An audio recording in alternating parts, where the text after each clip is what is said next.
And blessings, family. I'm gonna try not to keep y'all here forever, but I do have a message that just kind of came to me. It's kind of an odd message. It's an extended metaphor, so I just want y'all to follow me with this. Okay. I'm going to leave the link in the description box that shows the clip of what I'm talking about as far as Star Wars and exogorths. It's about a 3-minute clip from Star Wars. I can't remember which one, but it's not the new Star Wars, it's the old school ones. But it's like a 3-minute clip. And if you guys have seen Star Wars, even if you haven't, you probably still know the scene that I'm talking about. And I'm gonna describe it for you if you don't feel like pausing the video to look at the clip, although I do think that you should pause the video and go look at the clip right quick and come back. But if you don't feel like doing all of that, I'll just explain it to you. Okay. So in the clip, you have I think it's Princess Leia, Han Solo, Chewbacca, R2-D2, and what's the other dude? Well, I forget his name, but both of the robots. Okay. And they're all in the Millennium Falcon, which, remember, can do the parcel run or the Kessel run in 12 parsecs. But they're in the Millennium Falcon and they're trying to escape from actually, I think the reason why they were there was because it couldn't do it in 12. Something was wrong with the Millennium Falcon. That's the thing. So they were trying to escape Darth Vader and his people. And because Han's ship couldn't go as fast as it normally goes, they had to hide. They had to kind of go into stealth mode. So they wound up flying kind of low over this canyon. And they went into what they thought was a cave, but it was really the open mouth of what is called an exogorth, okay, which is an animal that lies in wait inside of a cave. So instead of you flying into the cave, you really fly into this thing's mouth. Now, the thing is, there really are animals like this that exist on Earth, although they're not nearly as big as the one in Star Wars. But they're called bobbit worms and Alaskan bull worms, and these are things that live in the ocean, in the sand, like all the way at the bottom of the ocean floor, and they live in these really long holes. They're really these really long worms, right? And so they come up to the surface, but they just put like their whiskers out to just sense if there's any fish flying, not flying, but swimming low.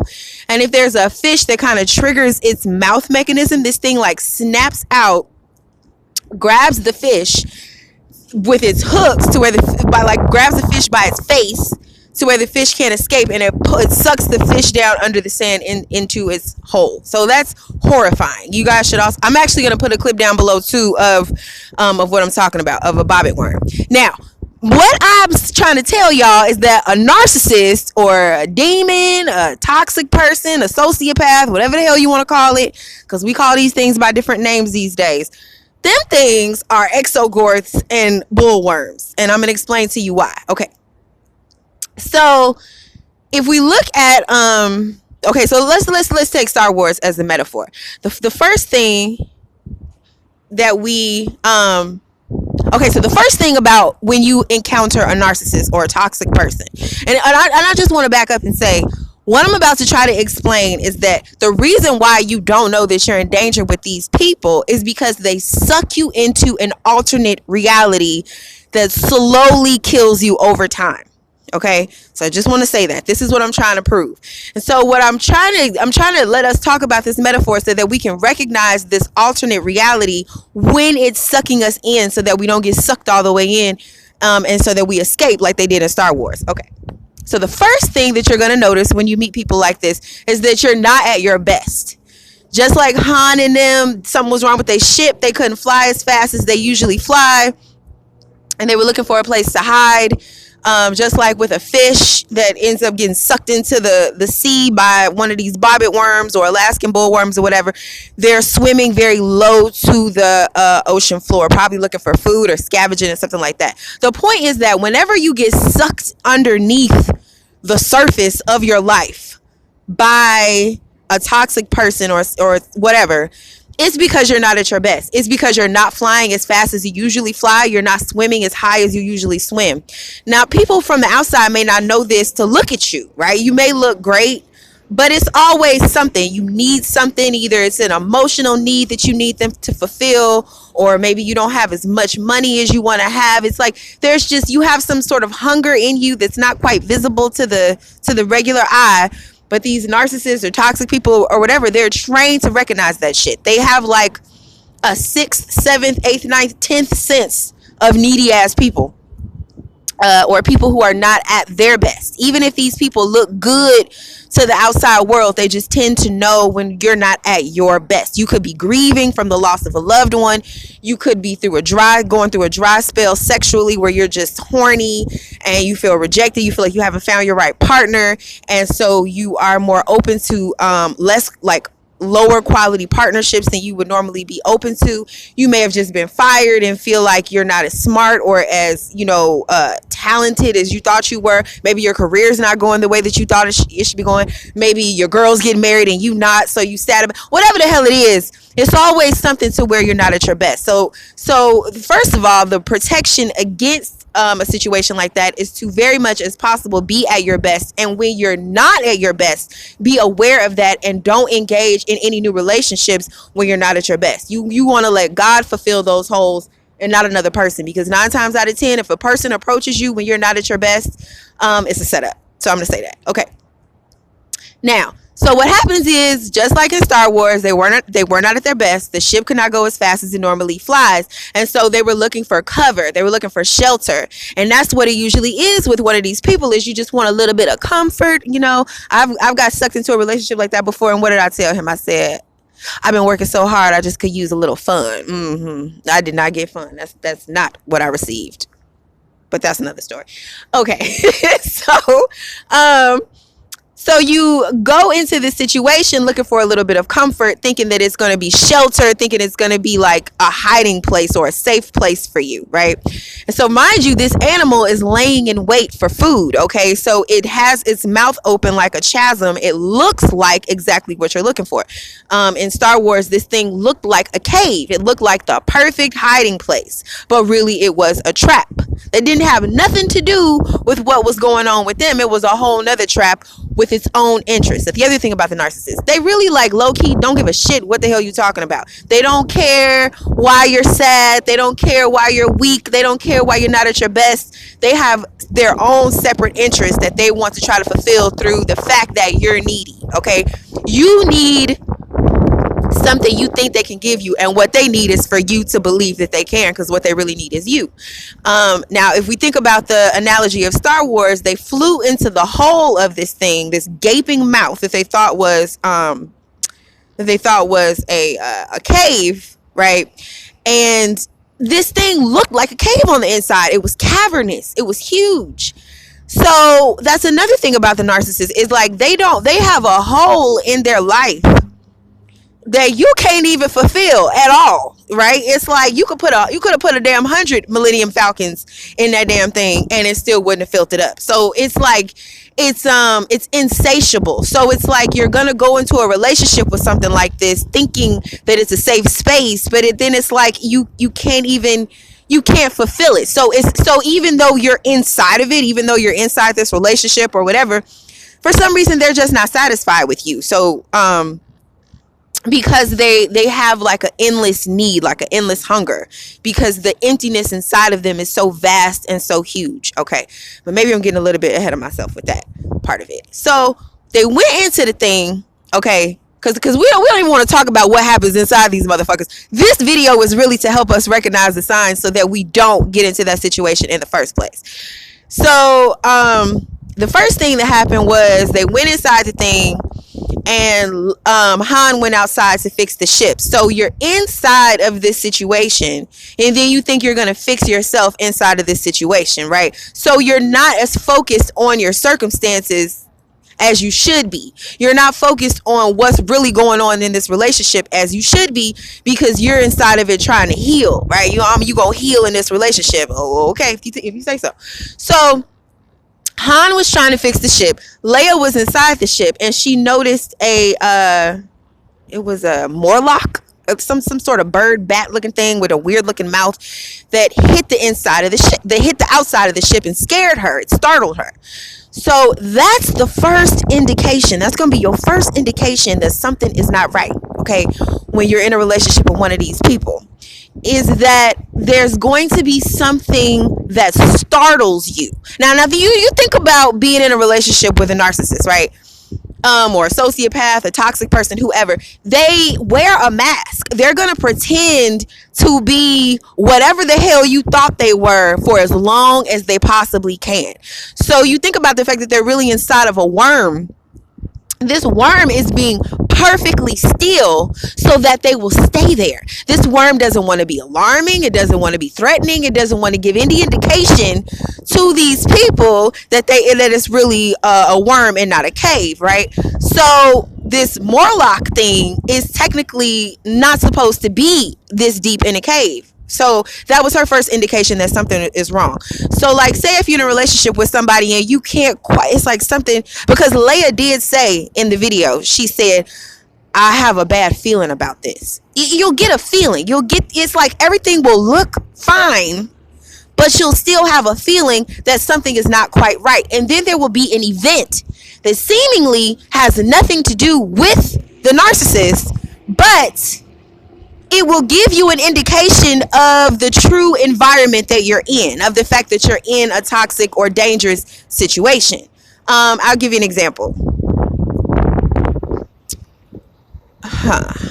It could be like, say you're with a person who you feel like is it's a new relationship, and this is somebody who you feel like is very trustworthy, very kind, very loving, and then maybe they get a phone call and you see them snapping out. And it could be that even they don't even take this phone call right next to you. Maybe they take this phone call at a distance across the room, so you can't even really hear what's going on, right? But you can see how they're reacting to the phone call that is different from the way that they act with you. Maybe you heard one or two cuss words, and maybe you heard them say stupid bitch, and you like, who are they even talking to? Like, what the hell is even going on? Or maybe you're with someone that seems hella cool, and then somebody walks up and says, you know what, I can't believe you did that shit to me. And it's somebody from their past. And then the way that they respond to that person is not necessarily the way that they respond to you. Now, we have all been in situations like that. And what do we usually say, right? We usually say, well, he's not like that with me. He was just like that with her because she did X, Y, X, Y, and Z. And all of your reasons of why this person is snapping out on somebody else, if you'll notice, it has to do with what this person has told you about the situation, but not something that you've observed with your own eyes. So it could be like, well, he only snapping out on her because she don't ever let him see his kids. Well, yeah, you don't know shit about the situation. You brand new. And I'm definitely speaking from experience. Okay. So that's what I mean. It's if we think about these Morlocks as these little bird things as just like an indication that everything is not as calm and as peaceful and as loving and as sweet and perfect and serene in this situation as this toxic person wants you to believe. Okay. So what Leia did in this situation was she went out and she told somebody. Okay, that's what you're supposed to do. If you're in a situation where you are with a toxic person and something happens that's out of the ordinary that's like out of character from what they've led you to believe that their character is, you're supposed to be like Leia and go outside and tell somebody. She went outside and told Han something hit the side of this ship, and then he was like, oh shit, okay, well, let's check it out. Now, sometimes you could be in a situation where you don't tell nobody and you just like dismiss it because you're that comfortable. That's the danger zone, honey. Don't be there. Don't be in the danger zone. You want to go and tell someone outside of this little bubble that you've created in this new relationship, and tell somebody outside of it that something didn't feel right. Okay, something happened that seemed out of character. Because the thing about narcissists, toxic relationships or whatever, is that they start to slowly alter your reality. It's like they tell you one thing and then life proves another thing. And then you're forced in this position to choose between what you've been told and what you're experiencing. And then your brain starts to hurt because you don't know what's real, right? Okay.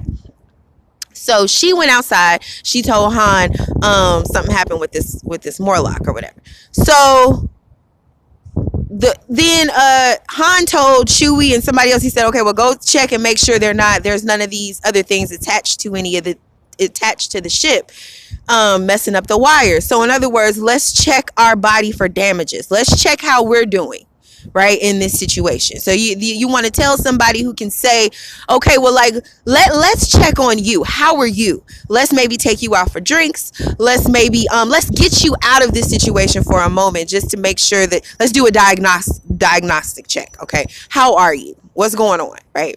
So in the midst of checking, what did we see? We saw more Morlocks. More Morlocks popped out. And Han, what did he do? He shot the Morlock. Well, when he shot it, the worm started to, it rumbled a little bit. Now, he was not trying to shoot the worm.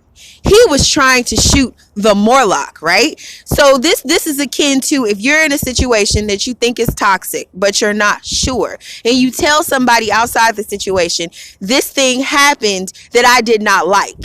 Okay, so then this person says, now he may not say, oh, nah, boo, your relationship is fucked up, you got to get out this relationship. He doesn't address your partner. He addresses the problem that you brought. Like, this is like in the metaphor, right? And say, if you say to a friend, I have a bad feeling about this thing happened. He seems to me to be very loving, but then I seen him on the phone cussing out his ex-wife. I don't know which one to believe. Okay, this person does not say, oh, your partner's fucked up, get out the relationship. What does he say? He says, well, I don't think that's right. I don't think that I don't think that any person should talk to their ex-wife like that, right? This is just an example. So in this case, that would be shooting the Morlock. We're just going to confront the situation at hand, not talk about your partner, not talk about your relationship, but just address the situation that you brought to me. Something ain't right about that. I agree with you. I have a bad feeling about this. They shouldn't talk to their partner like that. So that's shooting the Morlock, right? Now, what happened when they shot the Morlock? The bullet went past the Morlock and it went into the exogorth. It went into the flesh of the inside of this animal. Now, in my opinion, that's a metaphor for a narcissistic injury. Okay, when you piss off a narcissist just by stating the truth, just by affirming reality, you shouldn't talk to people that way. You should not be dealing with people that way, right? So this is the type of situation where say you at your new nigga house. Excuse me if nigga is not a word that everybody appreciates, but I'm just flowing. Okay, say you at your new man house, right? And he seems to be very cool, very loving, very laid back. He's being very still. He's the exogorth with his mouth open. He's pretending to be a good man. So you don't yet know that you're in a trap. Okay. And then say he has a situation with his ex-wife. He cusses her out or whatever. And you're like, damn, well, that didn't seem right. Because you don't want to be in a situation. You're trying to figure out, okay, well, how do I make sure that he never flips on me like that? Or even if it's little things like being rude to a cashier at a store. You know, he's real sweet at you, and then he tells her, I'll give you an example. I was with a guy one time who I thought was the sweetest, coolest guy ever, right? We go to Wendy's, and the lady who had took our order through the drive-thru, she was acting kind of stupid. She was acting like she couldn't really hear what we were saying. And so she kept asking him to repeat himself with the order. So he got frustrated. When we get to the window, while her window's open and she's dealing with the money, he reaches in his ashtray, gets a little piece of a blunt, sparks it up, and blows the smoke inside of Wendy's. He blew smoke in her face because he was pissed off that she made him repeat herself so many times. And I'm like, damn, he is the sweetest, gentlest, most wonderful person with me, but he just disrespected the fuck out that lady. And so then it was like my reality split. Like, okay, so what kind of person is he really? You know what I'm saying? So that's me. That's the first Moloch, right? That's me being like, okay, something doesn't feel right about this. So say in this example, if I go tell a friend of mine, okay, so this something didn't feel right about this. You shouldn't be rude to, like, you shouldn't be rude to essential workers. You know what I'm saying? This was the pandemic. Anybody at Wendy's is an essential worker, okay? You shouldn't be rude to anyone, especially people who are making your food or just people in the service industry. I mean, that's just like an indication of like kind of a fucked up person if you're rude to the people who are just trying to feed you, right? So, say if I had gone and told somebody this story, like, man, I don't know about that. Like, he wasn't, he seems really nice and everything, but that wasn't cool. And then that person says, oh, nah, girl. Oh, nah, that ain't right. Right. Not saying he's fucked up, just saying that ain't right. Now, say I'm having the conversation with my girl about this at this dude's house, and say he can hear her side of the conversation. Right. So this would be basically this would be Leia telling Han about the Moloch, and then him shooting it by this would be my friend saying, no, that ain't right. Okay, follow me, y'all. So by her saying that ain't right, say the exogorth, say the guy is the exogorth. So he overhears her say that something he did wasn't right, which is true, but for some reason it pisses him off. So this would be Han shooting the Moloch, but the bullet goes around the Moloch and hits the exogorth. And then that's when you see in the video the damn worm starts to rumble, right? It can't quite hold its facade together because now it's been injured. Now it's pissed off. So then this will be the guy saying, who the fuck are you talking to? Who the fuck is that bitch that just said that I shouldn't have talked to the waitstaff like that? Fuck her. Hang up the phone. Oh shit. Oh shit. Now we're in a dangerous situation. Now you recognize you're in a dangerous situation, but now you're in the situation, right? Because you didn't recognize it was dangerous before you got into it. But so this would be Han, right? So this would be your girl saying, bitch, hang up the phone. I'm coming to get you in 10 minutes. Pack your stuff. You ain't never finna be with no nigga like that. Hell no. Right? And maybe it's not your girl, maybe it's your big brother, because you don't want to pull your girl into no stuff like that. So say it's your big brother and he says, you know what, I'm coming to get you. And then the dude gets, starts arguing with your brother, like, and then now you're seeing the true colors of this person. You see what I'm saying? And so this is the part where Han purposely, like, because he shot the Moloch and the cave, which is supposed to be still and calm and cool, hey, everything's chill, it's just a cave. The cave shook. Han was like, oh hell no, this is no cave. Instead of Han ignoring the signs, what did he do? He shot the cave on purpose. He said, let's test this thing. What is this really? So what I'm saying to you is, if you're in a situation with a toxic person, now this may sound crazy, but if it's a new situation, you want to piss new people off on purpose. Because it's like, if somebody is pretending to be nice and they're not really nice and they really have ulterior motives, right? Because narcissists, demons, toxic people, whatever, they're a part of the devil's legion. And what is the enemy come to do? Steal, kill, and destroy. That's their ultimate plan for you. But nobody is going to walk up willingly and say, hey, can I steal from you? Can I kill you? Can I destroy you? No, they have to like lure you in. They have to trap you. How do they trap you? By being cool as a fan. Hey, everything's cool. I love you. You're beautiful. They love bomb you. They buy you gifts. You want a blunt, you want to smoke, you want to drink, you want some food, you want to watch some Netflix, you want a foot rub, you want a shoulder rub, all what do you like sexually, all the things that you like that make you just feel good. And remember, this is going to feel extra good to you because the only way this person has access to you, like I said, is because you're not at your best. Remember, Han and them, they hiding out in this cave. That's the point. They never would have encountered this fucking thing if the ship had been going at the speed it was supposed to go in the first place, right? So remember that.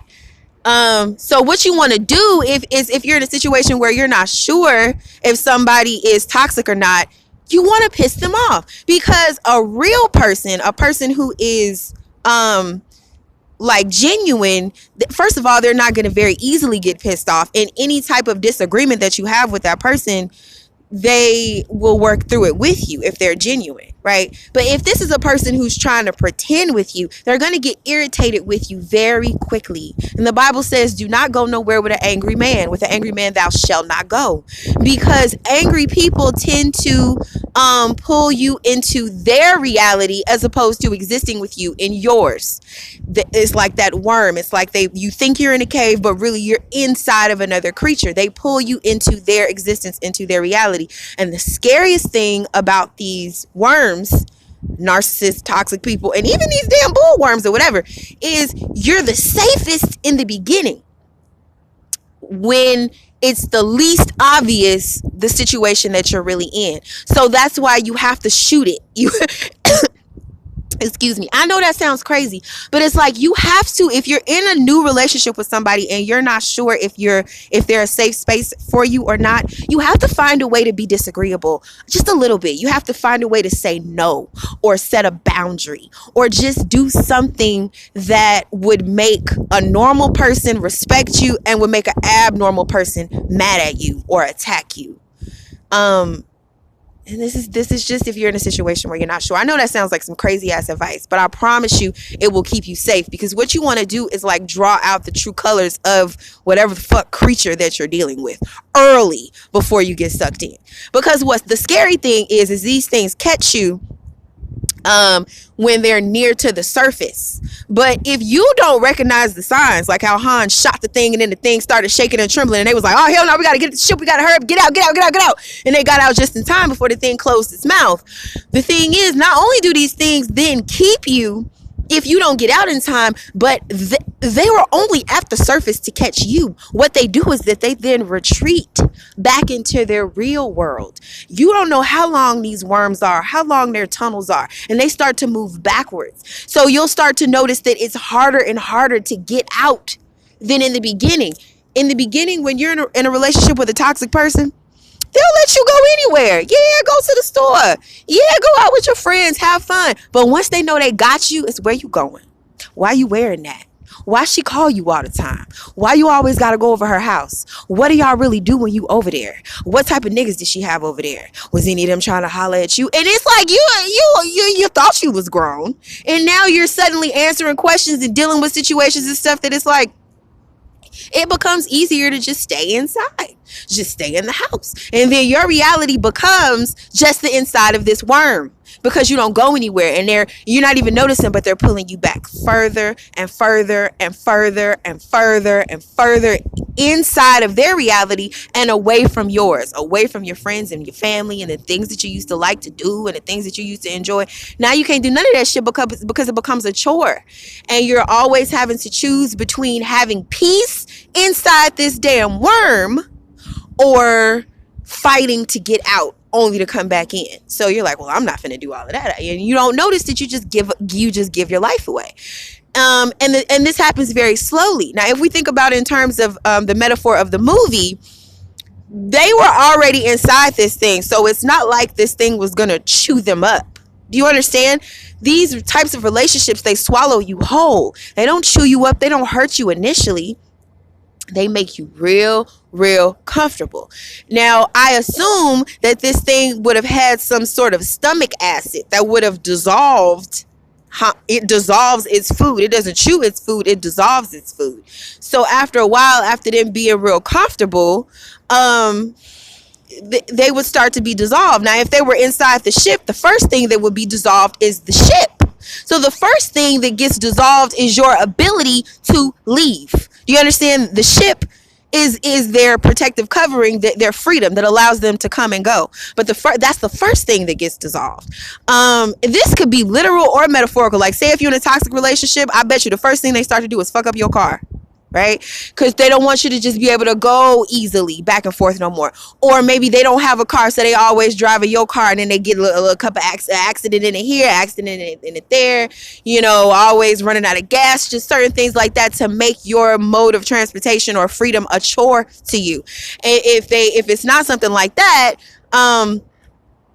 then it's just kind of like wearing on you with stress, right? That would be the stomach acid, just dissolving your ability to be free. And then by the time that happens, now you're stuck in there. And then by the time you realize that you don't have any protective covering, you don't have any method of transportation, you don't have any freedom, you don't have any mental freedom, all the friends that will come and get you now don't talk to you because you cut yourself off. Now there's nothing to dissolve except you. So it's like it starts to get on your skin. Now it's like this person isn't even trying to be sweet to you anymore. Now you get on their nerves. Now you irritate them.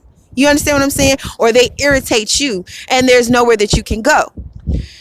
And that's when it's too late. And then you have to try so hard to get out. But by then it's like you have no protection in that space. So it has dissolved your very will and ability to leave the situation. And it's a very slow and painful and agonizing death. And if it doesn't actually kill you, it kills a version of you, because you literally have to be reborn to get the hell up out of there. And that's how we know that we are of the kingdom of God, is because we get reborn all the time. I don't think there's anyone that I'm talking to right now who probably hasn't been in a situation like that and then realized their strength and got reborn and got the fuck out. I mean, you know, the devil don't know that we could actually grow Millennium Falcons. Like, we could grow spaceships. Like, oh, we gonna get the fuck out once we realize what we in, if we got to get out. But that's another story for a different day. My point is, that's very difficult, and it still is stealing, because it steals years off your life. No matter whether you successfully eventually get out or not, you can never get that time back that you've lost. So I just want to make this video just to tell anybody like who's in a situation like that, these are the warning signs. And I'll just always remember that scene from Star Wars. Always ask yourself, is this a cave? Is this a space of refuge? Is this a place where I'm safe? Or is this a goddamn exogorth? Okay. So that's what I wanted to say, guys. I appreciate y'all for listening. And I'm going to leave those clips to those videos down below. If you want to email me with any questions, or I also do tarot readings too. If you want one of those, I'll leave my email down there too. Okay. Peace.